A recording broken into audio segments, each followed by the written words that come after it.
بسم اللہ الرحمن الرحیم۔ آج کا ہمارا موضوع ہے جنس۔ جنس کی دو اقسام ہیں، نمبر ایک مذکر اور دوسری مؤنث۔ مؤنث کی پہچان کے تین طریقے ہیں۔ پہلا طریقہ، لفظ کے معنی پہ غور کریں اور مذکر تلاش کریں۔ مثال کے طور پر امن، اس کے معنی ہیں ماں۔ اب اس ماں کے معنی پہ غور کرتے ہی ہمیں باپ کا خیال آئے گا، تو اس طرح سے ہمیں یہ پتہ چل جائے گا کہ جو ہے وہ مؤنث ہے۔ دوسری مثال دیکھیں، بنتن۔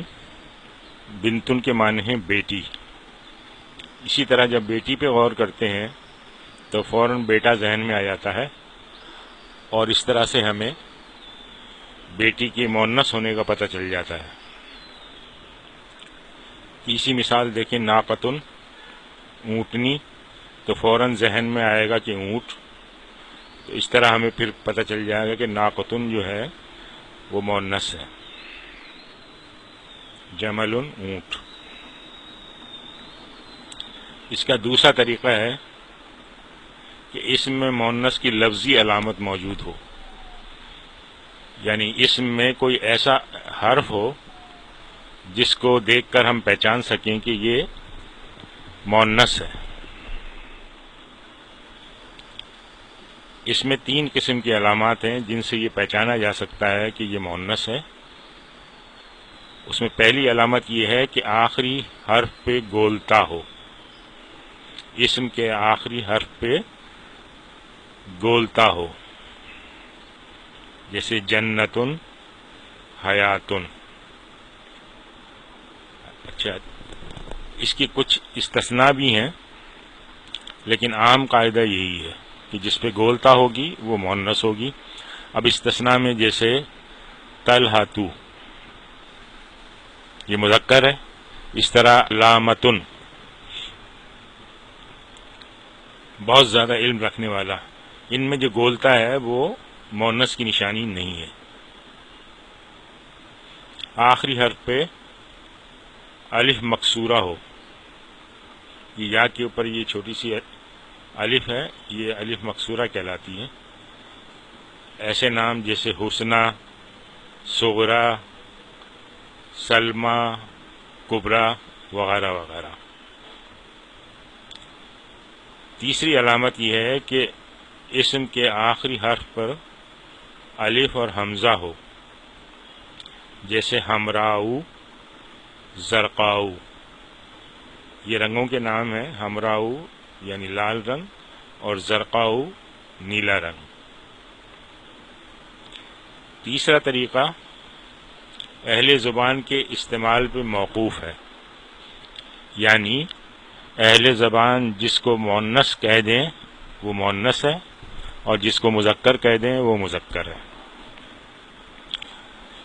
اس کو مؤنث سماعی بھی کہتے ہیں، یعنی آپ نے اہل زبان سے سنا کہ یہ مؤنث ہے تو آپ نے بھی اس کو مؤنث مان لیا۔ اب اس میں کون کون سی چیزیں شامل ہیں؟ تمام حروف تہجی، یعنی الف سے لے کے یا تک، جیسے الف، لام، میم وغیرہ، تمام حروف تہجی مؤنث ہیں۔ اس طرح سے ملکوں کے نام، شہروں کے اور قبیلوں کے نام، یہ بھی مؤنث ہے۔ مثال ہے جیسے الشام، یہ ملک کا نام ہے، مکہ، یہ شہر کا نام ہے، اور قریشن، یہ قبیلے کا نام ہے۔ یہ سب مؤنث ہے۔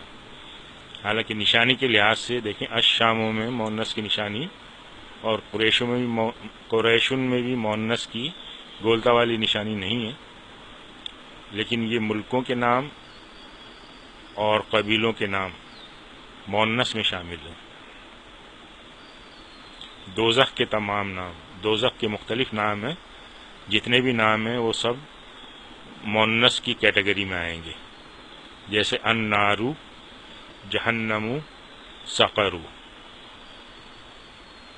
ہواؤں کے نام، ہواؤں کے بھی مختلف نام ہیں، جیسے ریح، دبور، قبول۔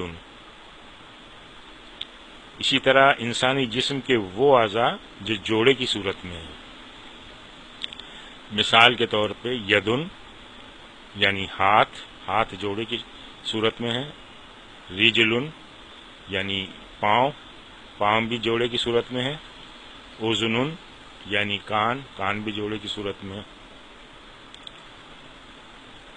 مزید اس کی مثالیں دیکھیں، اردن زمین، دارن گھر،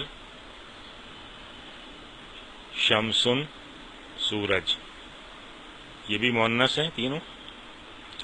اس طرح سے نارن آگ، خمرن شراب، سوقن بازار۔ جس طرح مذکر کی 3 حالتیں تھیں، حالت رفع، حالت نصب اور حالت جر، اسی طرح سے مؤنث کی بھی 3 حالتیں ہوں گی، حالت رفع، حالت نصب اور حالت جر۔ آئیے ان کو دیکھتے ہیں۔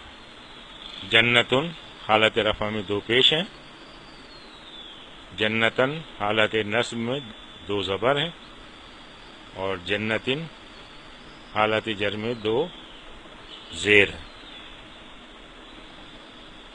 تو اس میں آپ دیکھیں کہ چونکہ اس میں یہ استثناء والی صورت ہے تو اس میں حالت نصب میں الف نہیں آئے گا، یہ ہم پہلے پڑھ چکے ہیں۔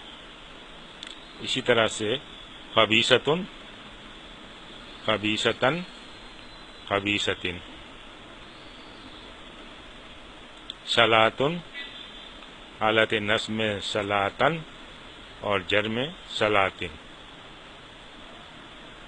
مسلمتن حالت رفع، مسلمتن حالت نصب اور مسلمتن حالت جر، مہاجرتن حالت رفع، مہاجرتن حالت نصب، مہاجرتن حالت جر۔ آج ہم یہیں پر اکتفا کرتے ہیں۔ سبحانک اللہم و بحمدک، نشہد ان لا الہ الا انت، نستغفرک و نتوب الیک۔